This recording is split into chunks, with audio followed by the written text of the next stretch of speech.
Welcome to APCUG's Wednesday workshop, where we get together in the middle of the week to learn more about technology. There's one subject that we can't get enough of. And unfortunately, I don't think we'll ever be able to say that's the final presentation. And I'm talking about cybersecurity. It's not going to go away. And as soon as we figure out solutions, new problems come up. And so this is going to be an ongoing, ever repeating, not just in a specific month. We're going to go. Today, we've got Al Williams back with us, and we're excited because we're always glad when Al's here.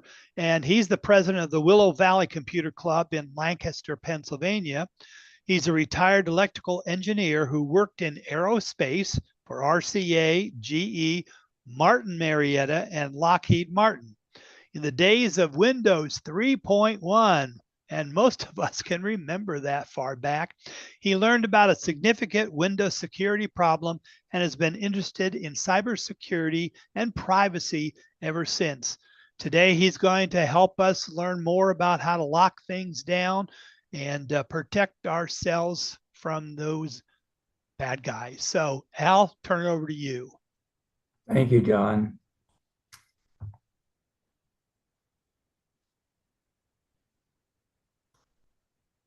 Okay, I'm going to be presenting basic cybersecurity for personal computers and mobile devices. The presentation is one part of an 8-part series. The series is called Project Upskill 2. The series is based on the Cybersecurity and Infrastructure Security Agency's Project Upskill. And Project Upskill has 7 modules that are for people who are at high risk.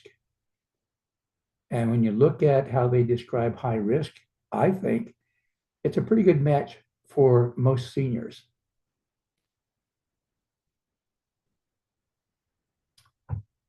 So in the first presentation, and I'm doing this because I think you need to hear this in order to understand the rest of it, I discussed about protecting our personal information through cybersecurity, but how we give away our personal information by agreeing to privacy policies.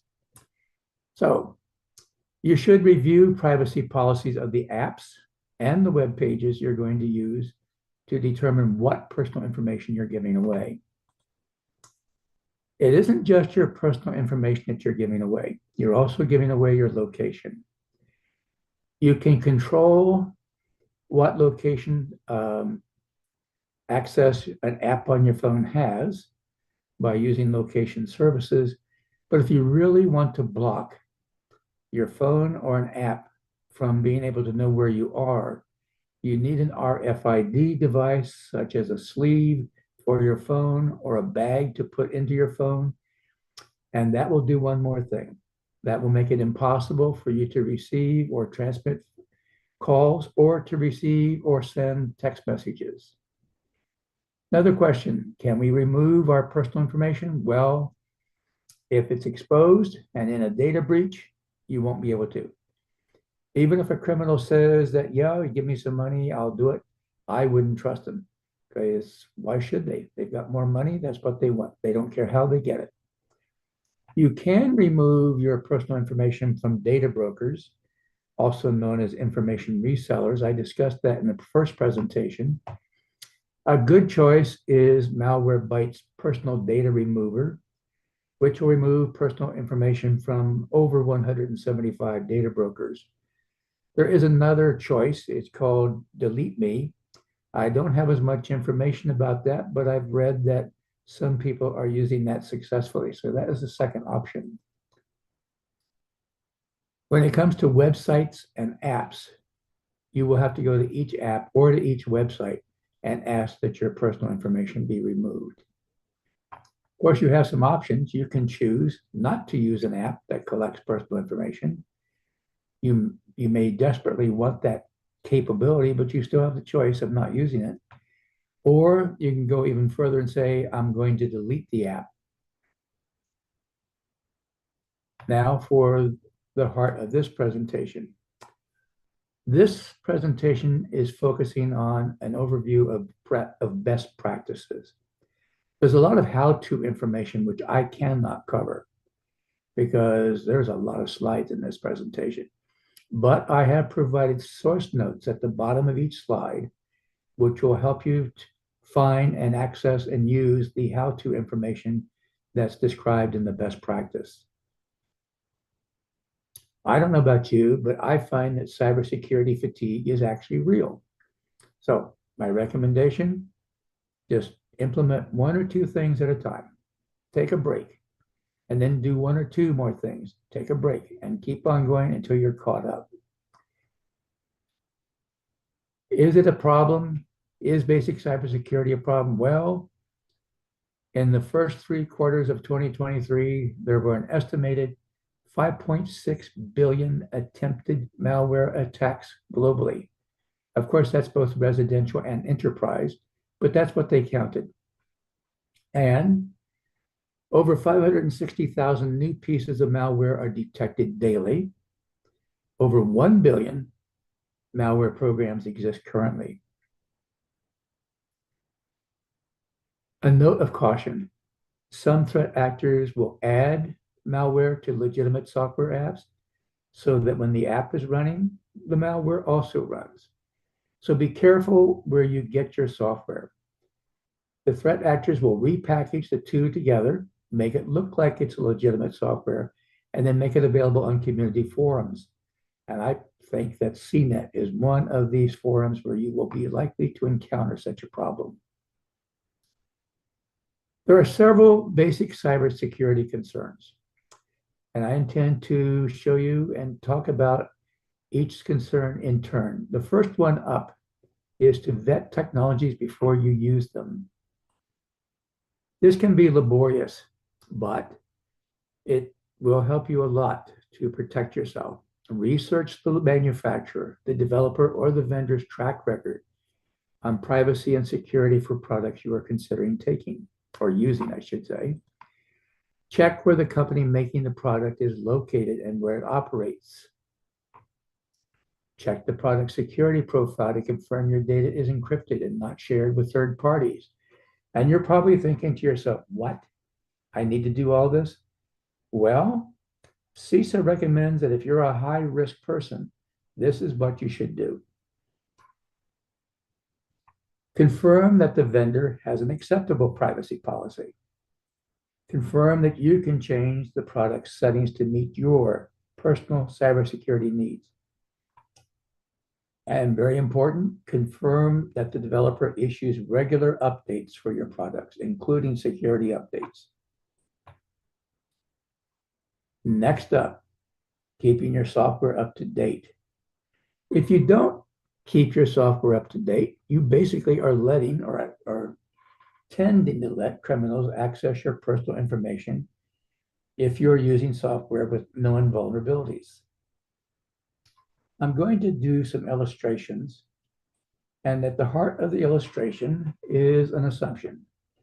Assume that some of your information is very important. I'm going to use the color gold. Assume that some of your information is somewhat important, silver. And then there's the rest of it, white. So this is what it looks like. All of your information is inside this red circle. Let's talk about software apps. What software has access to your information? Well, the operating system does. It has to. It's the way it is. It has to do that. Now, you can, if you like, you can try to mitigate risk from the operating system by choosing the operating system that you use.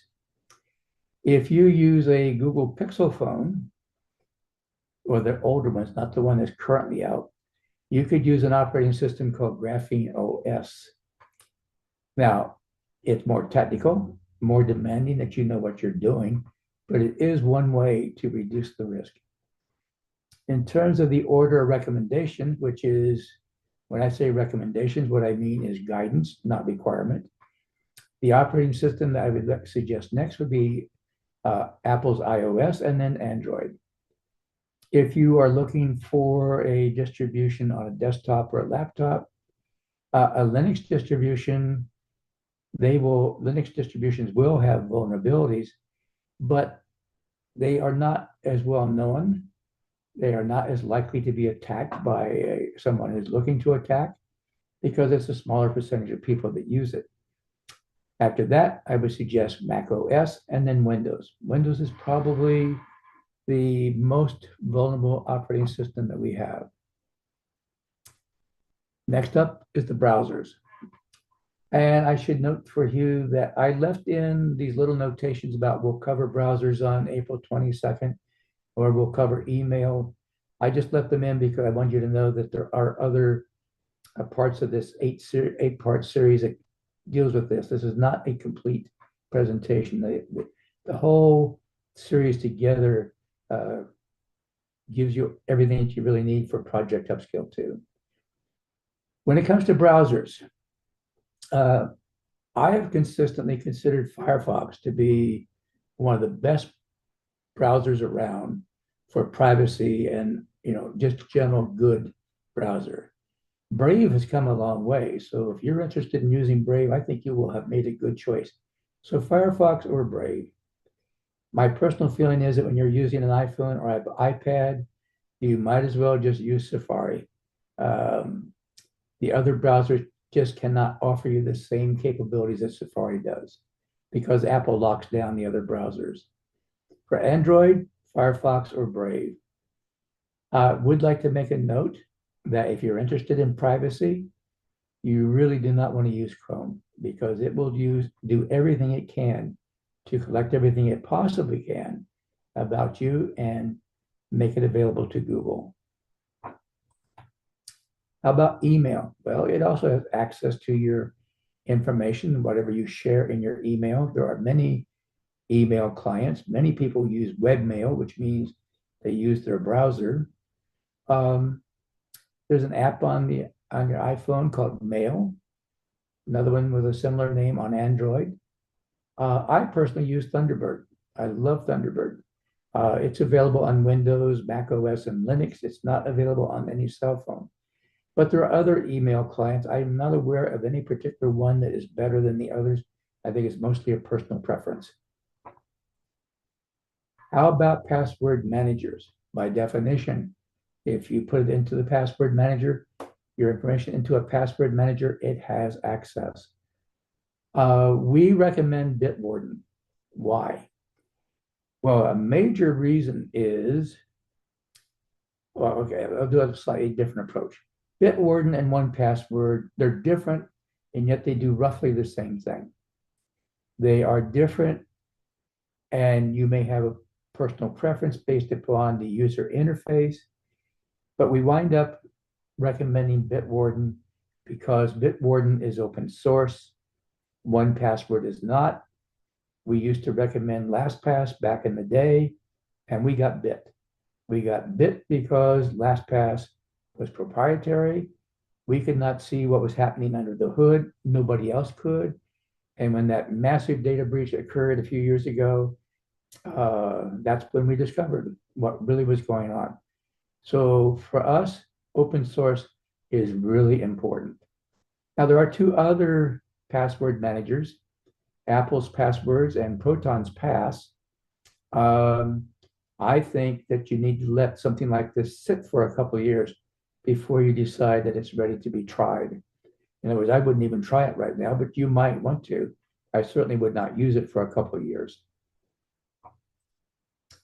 Office software also has access to your information, whether it's Microsoft or only Office or LibreOffice or even Apple's iWork. Do you do your taxes online? That software has access. You'd like to do graphics creation or use a photo editor? Depending on what you put into those, they have access. For secure communications, Signal is probably the top of the line when it comes to secure um, text messages, phone calls, video calls. Proton Mail and Proton VPN are also highly recommended. There are specialty software such as genealogy and note-taking software such as Obsidian. Uh, whatever you put in there is going to be, whatever personal information you put in there, that app is going to be aware of it. For backups, I use Proton Drive to back up my desktop. I also use Macro Reflect. I think they both are really highly,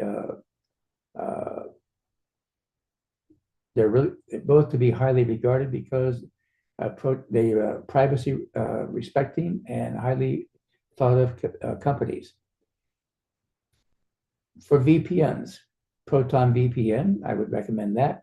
And then Mulvad. I don't have much experience with Mulvad, but I do know that others think that Mulvad's a good choice.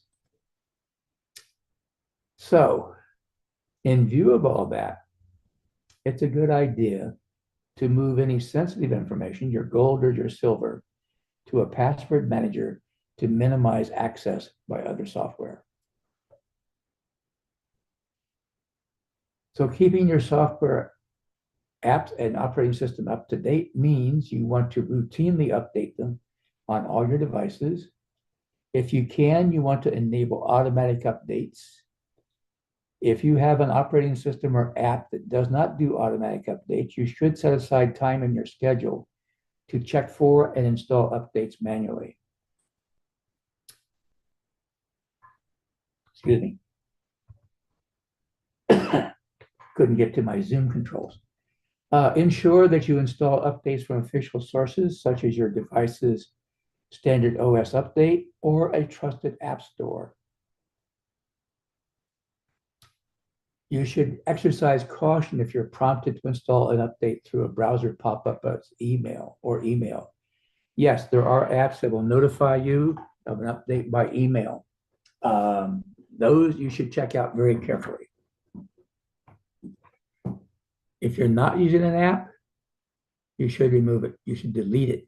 And the reason is it reduces the attack surface, the possible ways that somebody can get into your device. Removing the app reduces the surface. For detailed instructions, you want to see the source below. Excuse me, I'm going to cough. Let me find how to put this thing in mute. Well,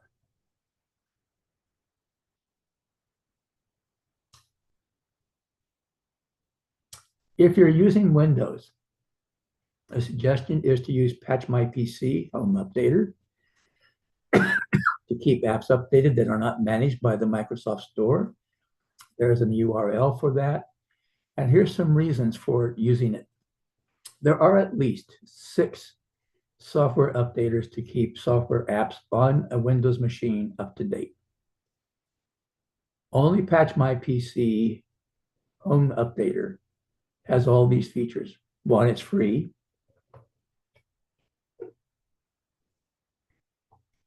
2, it's a graphical user's interface. It provides updates for over 500 software apps. It uses code signing to verify the validity of the catalog of updates. It uses an app, a website, I should say, called VirusTotal to scan all of the updates to verify that there are no viruses in the update. And this is the one that nobody else offers. You can schedule automatic updates. It doesn't happen, you have to set up the automatic updates, but it is possible to do it. And it's available at this URL. Patch My PC also provides enterprise patching. You want to make certain you go to Home Updater and not to the enterprise side of their website. So here are, since you may not know how to, or maybe you would like to know how to set up the scheduler, I'm going to kind of violate my presentation rules for this particular presentation to show you what the scheduler looks like. At the top of the window, you'll see that you can turn the scheduler off or on. This is the way my computer is set up. It's turned on. You have a choice of the hours of interval. Mine is set up to check every 2 hours. That may be excessive, but that's the way I'm set up. Uh, I'll get a notification that would last for up to 120 minutes, which means the full 2 hours. Then I've got it set up to notify me through the Windows Notification Center.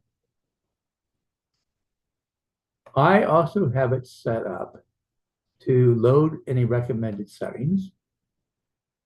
I have it set up to do an update check once every day. It's showing Thursday because today is Thursday. Tomorrow it will show Friday. But I have it set up to do this at 11 o'clock at night. In my case, what I do is I restart the machine every night.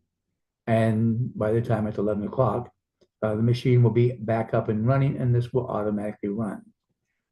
At the bottom, you can see it will run whenever, if a run did not occur because you were, say, you shut down your computer, as soon as you turn it back on, it will run as soon as possible. I've got the task enabled so that it will run.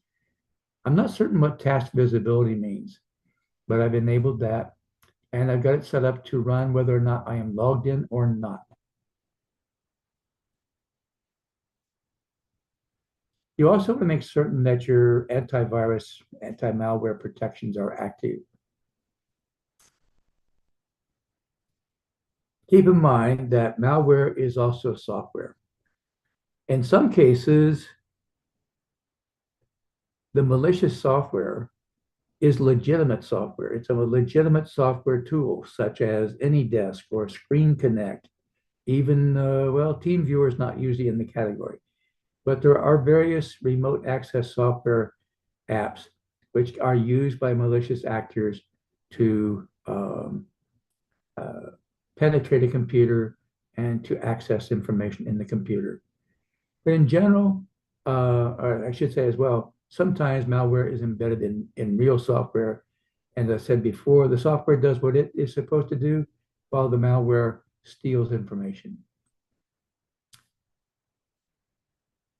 For people at home, in general, what they're after is stealing sensitive information such as login credentials, credit card numbers, social security numbers, Medicare numbers, and other information. They may, if they are more or less malicious, they may subject the computer to ransomware or denial of service attacks. And they may install backdoors so that they can continue to gain unauthorized access to a computer remotely. If they're really malicious, they may destroy the data on the computer, or they might even damage the device. This is something else that malware can do. It doesn't really, you should know about it, but it's not something that is going to attack you at home. Malware can be used to spread misinformation, manipulate public opinion, or even interfere with political processes. So here are some recommendations for cell phones. If you have an iPhone, you want to make certain that iOS security and App Store security are configured properly. You want to make certain that Find My feature is enabled to allow remote wiping, and you should use Malwarebytes. For Android phones, you should use Google Play Protect and use Malwarebytes. If you're on a desktop or a laptop and you're using Mac OS already has a 3-layer defense against malware to prevent the launch or execution of malware, to block any malware from running, and to remediate any malware that has executed. And it's a good idea to use Malwarebytes for a Mac. So to find recommendations on how to do all of that, you would want to check out the CISA source below. CISA has given an article, a module of training on ensuring that your antivirus and anti-malware protections are active.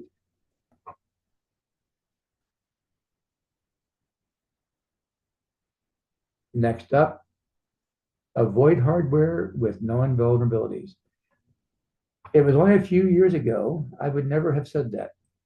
I can't say that anymore. You do have to be aware that you can purchase hardware with known vulnerabilities. And if you do, it's possible that criminals will use it to access your personal information. So what's the best practice? Purchase and use hardware devices from reputable vendors, not headquartered in China or Russia. China in particular has issued instructions, I think you would call those orders, to the equipment manufacturers, that is the equipment manufacturers of network equipment, and have told them, if you find a vulnerability in your software or your hardware, do not fix it. Do not report it to anybody other than to the Chinese government. The result of that has been that there is at least one line of consumer routers which has been used by the Chinese threat actors to access people's information, but more importantly, from the standpoint of the threat actors, they're able to use it to use a residential IP address to get to sites that would otherwise not let them in. In other words, if a site is an enterprise or a government or whatever, some websites are configured to automatically go into a protection mode that doesn't exist if the computer is using a residential IP address. You do want to replace the device after 5 to 7 years. If a device has firmware, it's very likely that the device is not going to receive any firmware updates after 5 to 7 years. It's also very likely that after that period of time that the device will fail in the near future. If you have any devices that you are not using, you should turn them off. Ideally, you should dispose of them. You do not want to discard computers and cell phones until they've been scrubbed to remove your personal information. So, what hardware devices have access to your information? Well, cell phones, desktop towers, laptops, keyboards, webcams, external hard drive or flash drives or solid state drives, routers, and then the outfit I was talking about a few minutes ago, TP-Link routers. Yes, I'm aware that there's controversy underway right now. The United States government almost banned them. They decided not to ban them directly. Instead, they said they will allow, how do they phrase it? Something along the line that if you get a certificate, I think it's from the Federal Communications Commission, then you will be allowed to sell your router inside the United States if you are located outside. Netgear recently announced that they had received such a certification. It's very likely TP-Link will not. So this is a total picture of who can access your personal information or what devices and hardware can do so. You should also be aware of protecting the physical security of your digital devices. If you don't, here's what could happen. Somebody could walk up to the device and install malware or spyware. You could actually lose the device or your personal information on the device. Somebody may not lose it for you. They may not delete it. They just may have an unauthorized access. You need to ensure that you have physical security controls. Now, this all sounds really, really detailed, but what it really means is lock your apartment or your house when you're not home. That will give the physical security to those devices. You want to keep important documents in a secure location. I have a lot of documents in my password manager. The master password to it is locked up in a safe. You could also use a similar security system. You You should lock your device if you have to step away from the screen, especially if you're in a public area. It's a good idea if you're going to step away for more than 15 minutes that you have your device set up to auto lock the screen. Don't leave your devices unattended in a public space. Have a plan for data loss or theft. You want to regularly back up your computers or mobile devices. Have a plan to reduce further damage if your device is stolen. You can use a remote factory reset for mobile devices. If your laptop or desktop came with software that supports full disk encryption, make certain that you've enabled that so that in the future, if somebody tries to get into your computer and they don't have the password, they will not be able to access the disk directly. Make a list of all the accounts that your devices are automatically logged into. That could be a formidable task. I have a lot of accounts I automatically log into, but you do need to do it so that you can immediately reset the account passwords. Don't throw away your devices or sell them. Protect the information on your device first. And here are several. Well, the first is from Microsoft. The next two are from Apple. And the last one is from Google. This is what you can do. These websites will all tell you what you can do to protect the information on your device before you get rid of the device. I think we all know this. Don't insert something that you pick up from the ground, into your computer. It may contain malicious software that will infect your computer. This may be not quite as well known. Don't charge your device in a public USB port without a data blocker. Why? USB-C ports typically carry data as well as carrying power.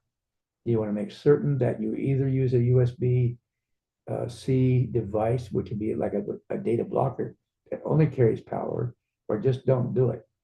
And as along with that, don't plug your phone into a rental vehicle's USB port. The threat of what I'm talking about is low, but it can happen.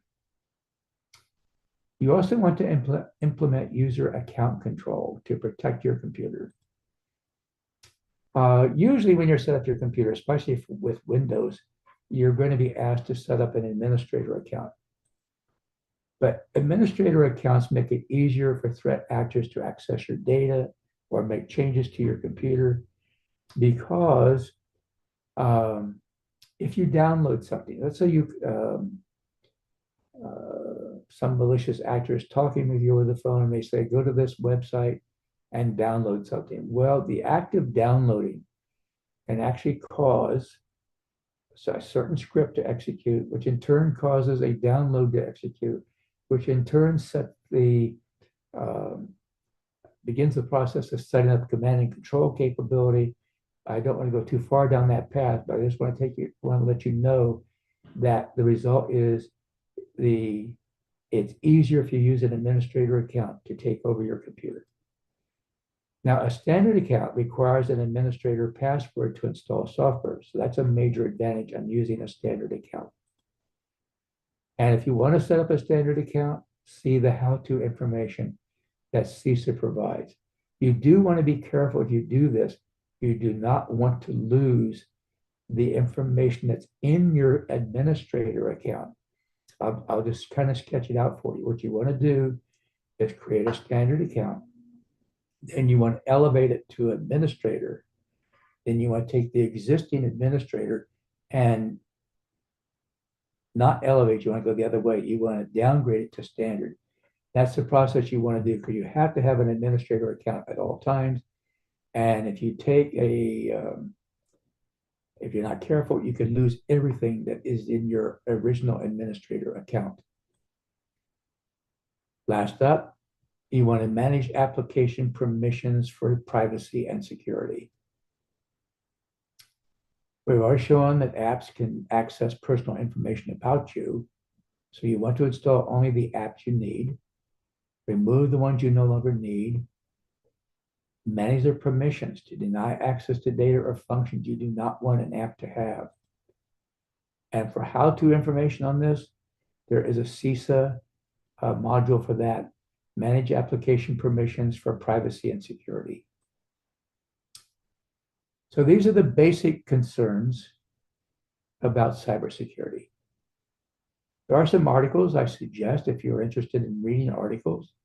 Ars Technica has really good articles. So does Bleeping Computer. CISA has articles, Forbes, Proton Blog, and Proton VPN Blog. If you're interested in books, there's quite a few books. In my case, what I've done here is I presented a range of books. If you want the ultimate in privacy, what's that about? Then the extreme privacy book will take you about as far as you can, probably as far as you can go when it comes to privacy. If you want a beginner's introduction, Naomi Brockwell has one. There are some YouTube channels I suggest. The PC security channel is done by a guy who is a professional malware analyst. He has some very interesting things to say. You may already know about David Bombal. He always has interesting YouTube presentations. Are there any questions? That was really excellent, Al. Judy just got back. She had a technical glitch that kicked her off for a while, so we'll have to give her a minute to gather together to see what questions. But wow, that was excellent material. Oh, absolutely outstanding. I lost total communication. There was absolutely nothing to do with Spectrum in my house that worked. It was very interesting, and they don't know why. Murray mentioned that he had a backup program that he liked, and another gentleman said Thunderbird does work with Android, I would say phones. Yes. And that was it.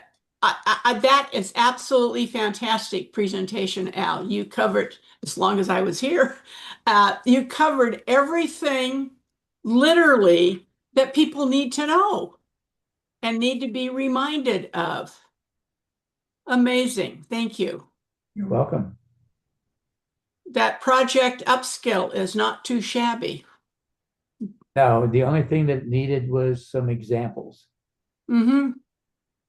Yeah, I was looking into that the other day and wish I had known about it, but I will be going through your presentations and having you give another one next, or you can just choose a month and let me know Okay. when you'd like to give number 3. That was great. We have Renee up there who has a question or a comment. And John will unmute you and then you can. Nope, I don't unmute. I just say to them to unmute. Okay, then unmute. He is. All right, Renee, go. Hi there. I use the Avast Vault. Have you had any experience with that for saving passwords?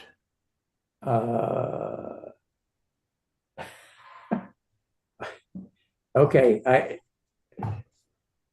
I guess I'm going to do it a little bit differently, Renee. I'm going to say that I follow a lot of people who are involved in cybersecurity, who talk about a wide range of things, including password managers. And usually the 4 that I mentioned, people who are using Apple Pass or the previous keychain, iKeychain, or even Proton Pass, which I still think is a little bit early to try it. Those are the ones that are at the top of the heap.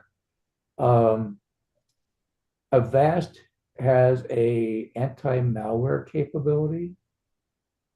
It's not ranked among the top. Norton is well known. It's not ranked among the top. So if I'm going to give you some guidance or recommendation in the form of guidance, I would say that you really would want to focus on using Malwarebytes. I'm sorry, I started to switch subject. I would say you should you would want to use either one password or Bitwarden. I really think that Bitwarden, which is cross-platform, and one password is as well now, Bitwarden, which is cross-platform, is an excellent choice because, as an example, I can sit here on my development machine. I do a lot of development on this machine. I can sit here on this machine. I can make changes in the password manager. They show up immediately on my phone or on the other computers I have, which have Bitwarden running on them. I hope that answers your question. And LastPass was used by a ton of APCUG people, and they kept getting breached. And the last time they actually lost information, and they all said, well, they really got pissed because they started charging for one of the things that was free. And when that happened, they all went to Bitwarden Good. and said, you know, the transition was seamless. It looked really great. And many people use two password managers just in case. And they might go with Proton because of all the security and everything, but Bitwarden will be their backup one. Okay, so I didn't bring that up because I haven't implemented it myself, but my plan is to use Proton Pass as a backup. And Mhm. the reason I'm planning to do that, and the reason I haven't done it yet is because the 2-year period isn't up. I want to make certain Proton Pass is in good shape. But Bitwarden, if your internet goes down, you still have access to your Bitwarden vault. You can still use Bitwarden on your computer. So that's not an issue. But I think it's a good idea that if for some reason something happens, I can't imagine what that something is, but let's say something happens and you say, I need to go to another way to do this, then I would be inclined to use Proton Pass as the backup. Or vice versa. Um, You know, I mean, depending upon what your flavor is and what you know, what you want to do. that's correct. It depends on your personal preferences. And I think everybody that needs to have Malwarebytes, the free version, on all of their devices, including both of your phones, if you have an Android and an iPhone or just one or the other, Malwarebytes goes on that. And there's many of us that swear by that. And not as our security program, but it looks for different things. It looks for pups, potentially unwanted programs that may or may not do anything, but it's just something good to have. May I make a comment about that? Yes. I would suggest going for the standard plan, my Malwarebytes standard. You don't need the other two. I think they're called Pro and Right. something like that. They have features you really don't need. But the reason that you want to go for, I'm now talking about Windows. I guess I'm going to focus on Windows. When you go for the standard plan and you pay for it, it runs all the time. Mhm. The free plan runs only when you push a button, so to speak, to say, go check out my device. The other thing is, and I didn't bring this up, um, with Malwarebytes, and this is true for the standard, I don't think you have the option of doing this with the free, you can find a setting which says, do not register Malwarebytes with the operating system. And the reason that is important not to register is because then you have Malwarebytes and Windows Defender running simultaneously. Windows Defender uses signatures and variant signatures to identify malware. Malwarebytes uses heuristics to behavior mechanisms to identify malware. So if you have them both running at the same time, you get a really big bang for your buck. Mhm.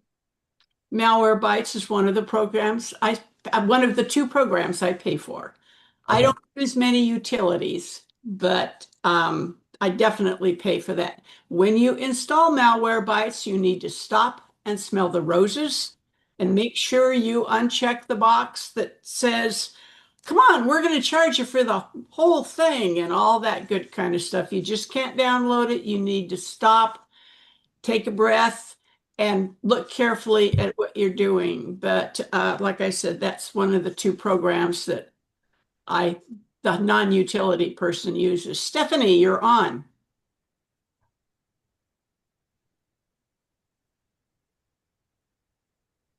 I have Screen Connect on my computer and I'm having difficulty getting rid of it. Have you some suggestions?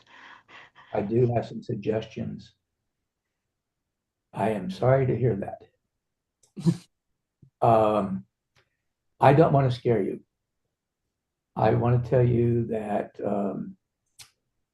let me give you some background. I'm the president, as you know, of the Willow Valley Computer Club. What you probably don't know is that the club is a club within a retirement community. The club has over 1,000 members. The community itself has just over 2,800 members. We have problems with scams and malware all the time. One of the things that happens is Screen Connect is very, very popular. If a threat actor can put Screen Connect on your device, are you using a Windows device? Yes, Windows 11. If they can put it on your device, they can set up persistent access to get to your device at any time. They can even go so far as to create a website on your device that you are totally unaware of.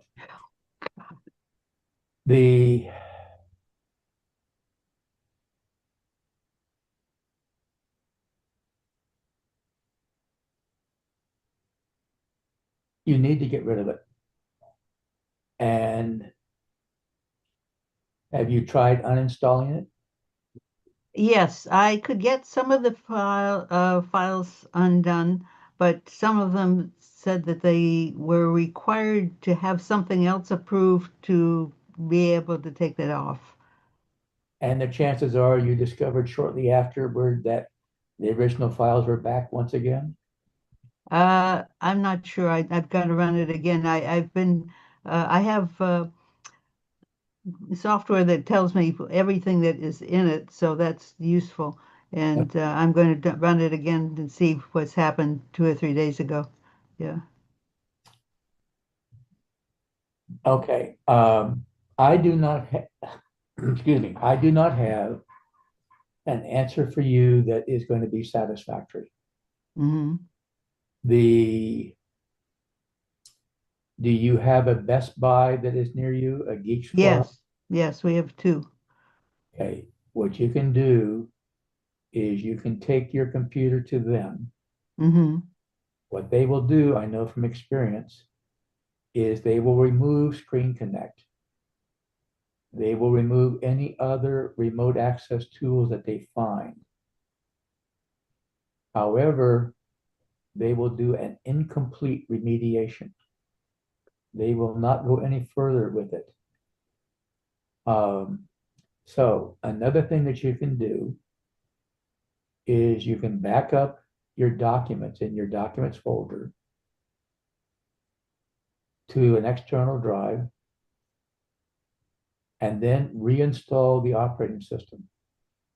That will wipe out whatever the people who are using Screen Connect. It will wipe out all of their activity. Once you've reinstalled the operating system, you then can restore the files, your documents files, back to your documents folder. There is a weakness in doing that backup and restoring. If all your files are either photos or they use the XLSX or DOCX or PPTX, in other words, they use XML for their formats, it's not possible to manipulate those files to contain code. But if you have DOC, PPT, XLS, those files could be manipulated to contain malicious code. Ugh. So you are in a situation that is not much fun, but that's the best I can do for you, is to tell you that in reality, you can take a chance and have the Geek Squad remediate, but it will be incomplete. Or you can do the backup of your document files, and do a reinstall, and and then restore your backed up documents. That is probably the best you can do. Stephanie, have you talked about this with Jim McKnight, and will he be of any help? Yes, I was there Saturday, and he managed to get a couple of things done, and he managed to change one of the DLLs to something, changed it so it wouldn't be a DLL again. But we didn't spend too much time on it, and there is other stuff on it. Is there any way you could is this a Windows 10 to 11 upgrade computer? Oh, I am an 11. No, I've no. been 11 for years. Is it a Windows 10 upgrade to 11 computer? I Yes or no? I was originally a 10. Yeah, okay. I think it's time for you to buy a new computer and 86 that and back up your data and load it on your new computer. Would that be of any help, Al? Well, Or is it going to come along with her data? my experience has been to date that if you back up your documents to an external drive, flash drive, SSD, it doesn't make any difference, but you back them up somehow, and you do a restore, you have wiped out everything that the threat actor has done. You don't really need to buy a new computer. But it's Mother's Day, Stephanie. You can ask the kids for one. They can all go together and get you a whiz-bang computer. You assume I have 3 kids. I don't have 3 kids. Well, have them pool their money and buy you I can afford to buy another computer. I know you can, but that's what Judy Tallor would do, hands down, without it.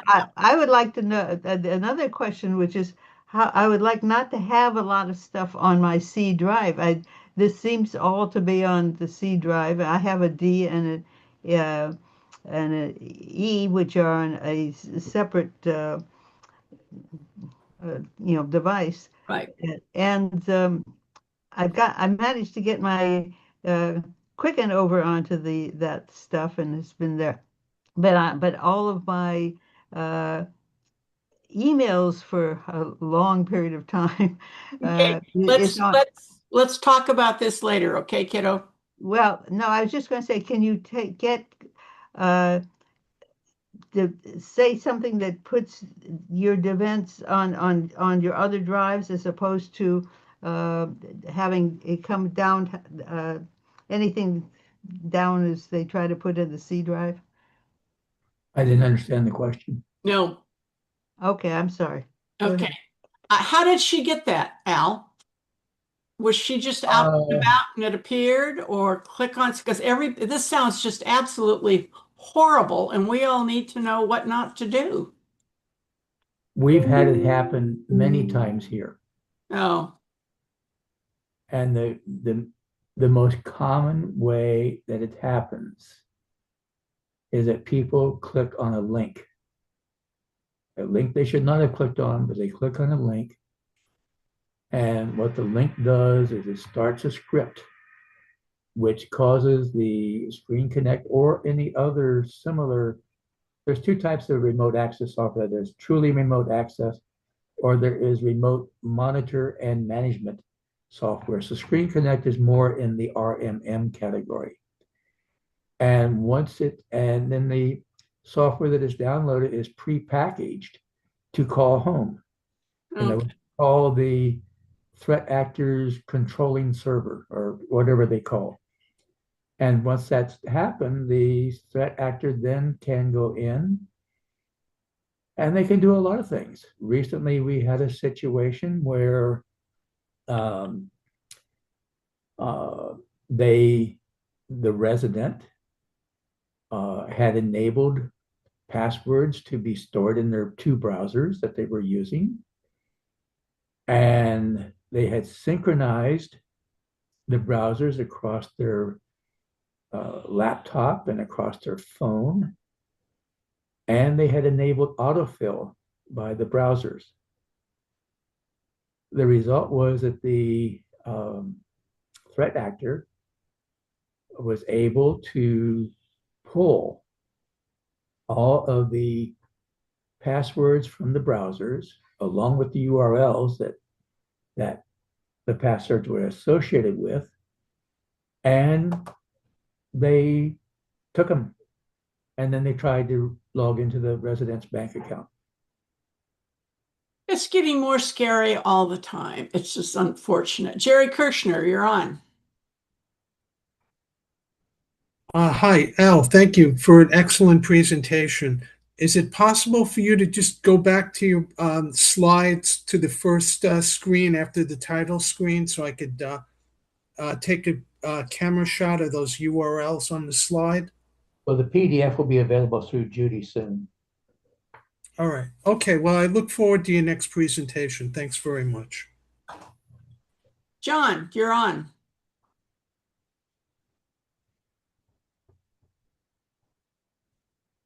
Okay, hi. I have two questions.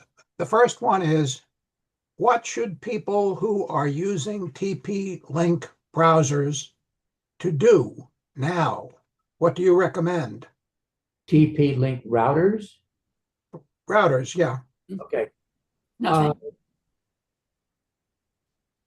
As a user, you will not be aware of anything happening with that router. Anything that happens on that router is invisible to you. You will not know it's taking place. I would suggest to you that you set aside that router and get another router. I'm trying to think. I happen to prefer Netgear routers, but there are other routers that are very good. I gave a list in the presentation of good routers. So when the PDF comes out, you can take a look at that. Netgear has been approved by the FCC as the very first one to get the dispensation. Right. Yeah, the first one, as soon as that FCC announcement came out, only American-built routers could be used, and the only one of which there were a large number available was Starlink routers. Oh, God. Owned by Elon Musk. It was like, well, why don't we just give Elon Musk a lot of money? Yep. You don't right? need, So thank you. Isn't that interesting? If you want Starlink, you can have it, but you don't need it. The second question. We are going to have a presentation on how to make your own router. Yeah, that was something that one of our members does. They have a router in which both the firmware and software are completely open source.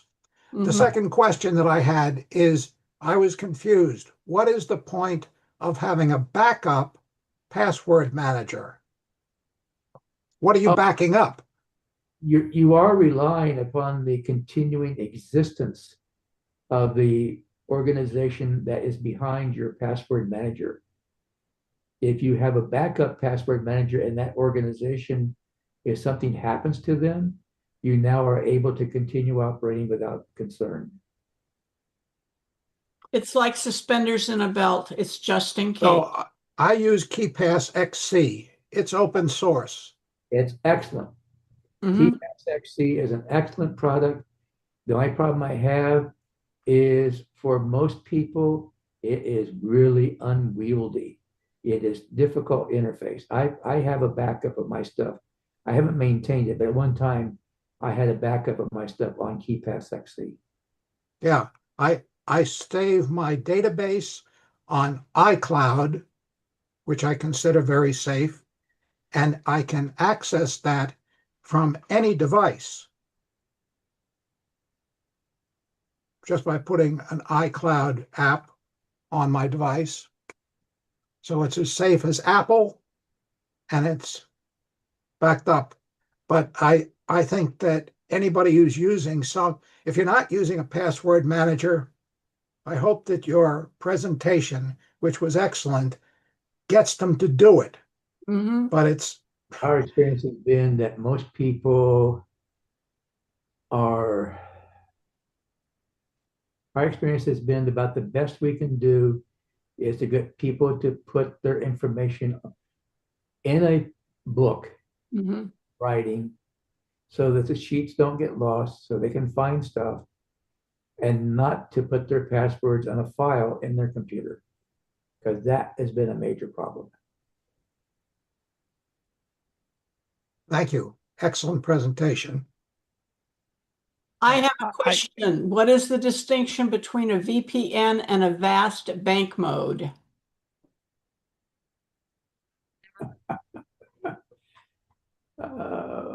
Well, okay, banks and financial institutions, as you would be aware, are very risk adverse.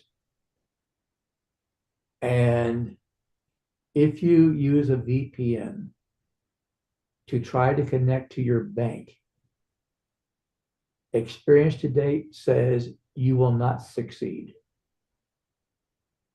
Your bank will come up with, I think, based on what I've seen and heard so far, your bank will come up with a wider range of technical reasons why it cannot be done, such as the IP address in your VPN is constantly changing. We see that, we detect that as being a problem. We won't let you log in. I think in reality, what's going on is banks being risk adverse. They know, VPNs, the IP addresses used by VPNs, there may be a lot of them, but it is a finite list, and there is a list. So a bank only has to get a hold of that list and say, I will not let any device that tries to log in from this IP address to log in. Murray,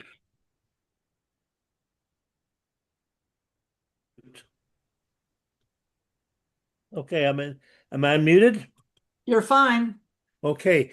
First of all, the backup software that I was mentioning is it's called Hasleo, and the link is in the chat. And basically, I came across that and started using it and advocated it, mostly because what was the one that you mentioned? Home updater, No, for backup. patch my PC. Macrim Reflect. The Macrim Reflect free is no longer supported. And this one is completely open source and is rated very highly. So that's why I recommended that. It's called Hasleo, I think. And Read that again, which one? Hasleo, Hasleo. And the link is in the chat. Not Okay. anymore, it isn't. You need to send it again. I lost all connectivity that wiped out. Oh, okay. I'll put it back in the chat, Thank Judy. But then the other comment I'm just going to mention, GI Link is router that has OpenWRT, a version of OpenWRT already on it, and it not only is it open source, but it has more memory and more storage and other good features that most of the other commercial routers don't have. GLI Link is a good router. It just happens to be made in China. Oh, So the open, either DD, let's see, what is it, DDWRT or any of the other open source software, there's two of the major ones that you can put on a router. They would overcome any software vulnerabilities. The question I would have, is there any remaining hardware vulnerabilities? So if you were to use that type of router for something that is sensitive, you're putting passwords through it, I personally would suggest that you don't do so. thank you. Jack.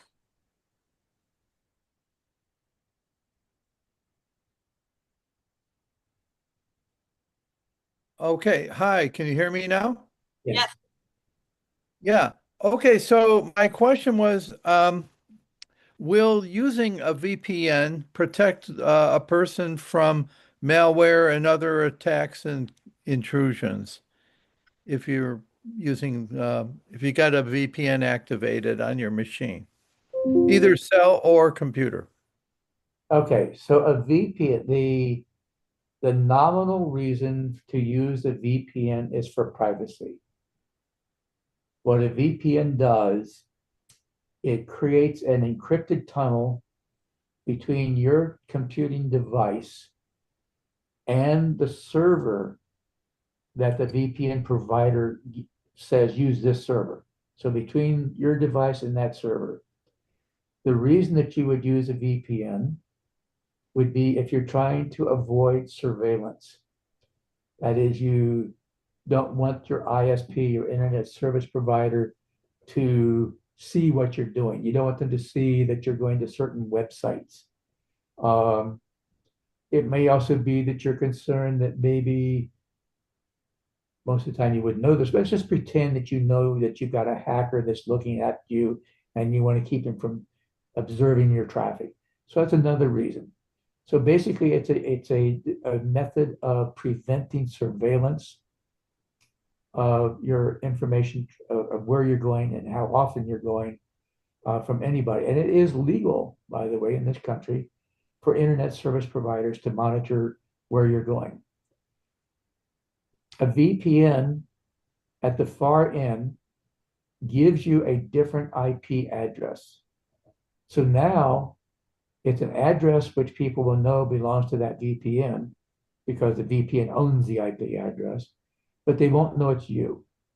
So it sounds like at this point, you've got an ideal privacy situation. But there is another problem. Browsers provide, and I forget the name of the type of data, there's a name for the data. I'll call it metadata.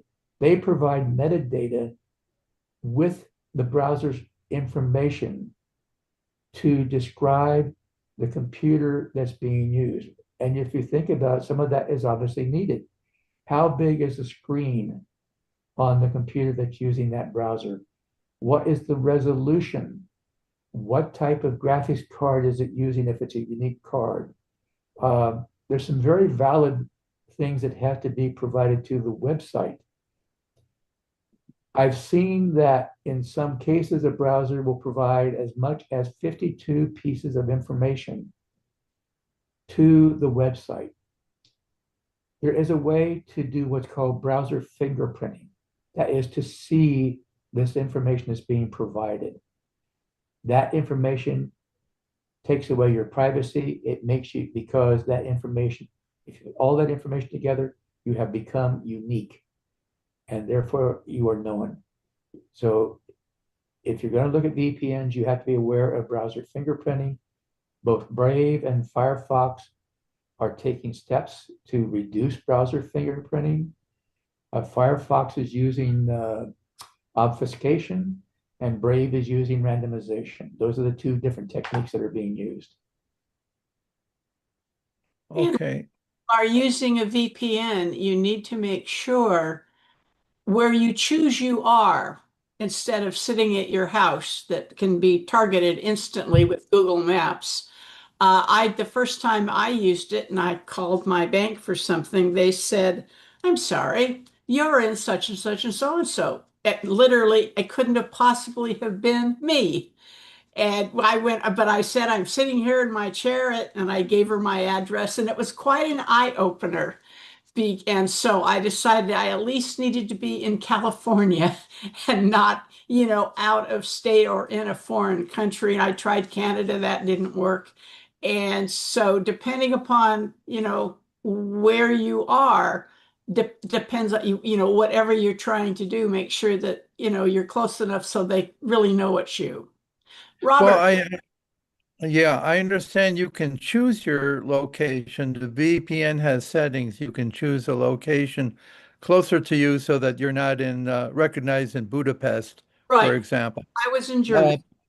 Yeah. yeah. Now, if you have, say, like a Schwab account Mhm. and you want to use your VPN, would that protect you for accessing your Schwab account if you're, say, in the airport?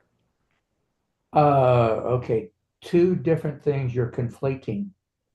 First of all, your Schwab account will be set up to use some form of TLS, transport layer service, to protect the communications between you and the bank. However, if you're using a public Wi-Fi Don't. Yeah, that you don't. You shouldn't be using the Wi-Fi at the airport. Or Yeah. don't. Even if you are smart enough to know how to set up a VPN, I think, and I can't prove this, but I think there's still a way to create a man-in-the-middle connection. So I wouldn't do it. Mhm. If you just don't use public Wi-Fi for anything that's sensitive Or Okay. hotel Wi-Fi. or a hotel. Yeah. Okay. Or cruise ship. Yep. They say on the cruise ship that it's all secure. I don't know. Is that like using a hotel? Yeah. I'm certain they would say that. The Southwest Conference that we held in San Diego for 20 years, every single year, this guy from a local computer club would get in touch with me down in San Diego and say, "You think it's okay if I access my bank?" And every year I said, "Absolutely not." And said to myself, why can't he remember from year to year and just stop asking? But it was a learned thing that he just didn't get. So be careful out there. Yeah. Now, Robert, you're on for sure. There you go. All right. Well, initially, I wasn't allowed to unmute. Your opinion, Al, on RoboForm Password Manager?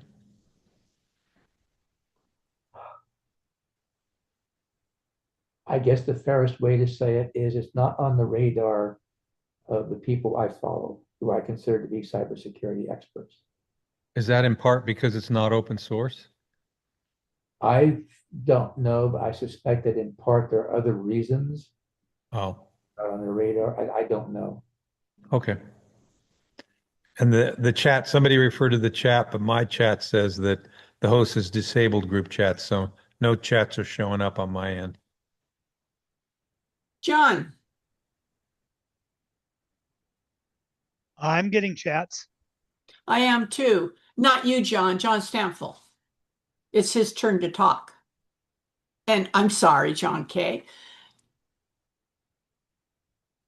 There you go.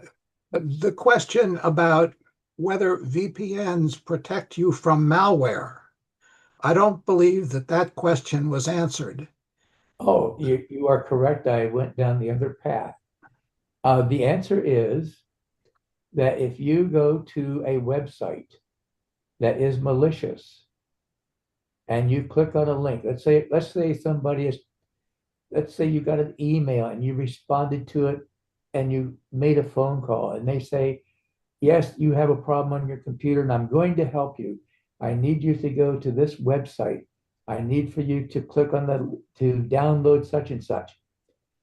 You can do that with a VPN, not just ordinarily. So the answer is VPNs do not protect you from activity that will download malware.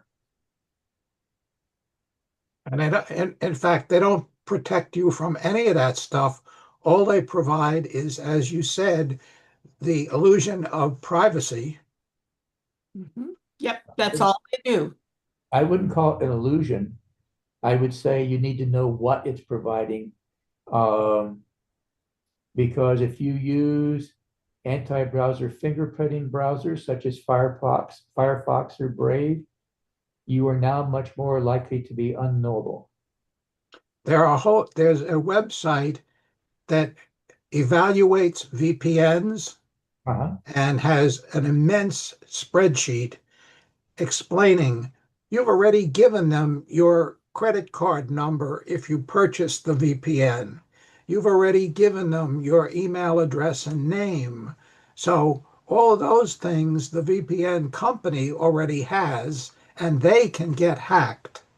So That's a it's very worth looking at this immense spreadsheet and picking out something because there are some countries that are monitoring those things as well. right. So So my answer to that is that if you use Proton VPN, that company is located in Switzerland. There is currently at least, there is a Swiss law that prohibits Proton from identifying any of its users unless somebody can convince the Swiss courts to authorize, to allow that to happen. So if you use Proton VPN, even though Proton knows who you are, they know your credit card number and all that, you are highly protected. I use private internet access out of Middle America, and that was recommended 1,000 years ago to me by Jim Evans, who I trusted knew what he was talking about. And you have to decide when you choose a VPN, do your research, find out where it's located, who they belong to. And are they going to give up your information to the feds? If you don't want your information given to the feds, then you need to choose a company that doesn't do that. If you start looking into VPNs, you will frequently come across statements, we do not log your activity. And almost every time when that VPN is presented with a warrant to produce information, they do so.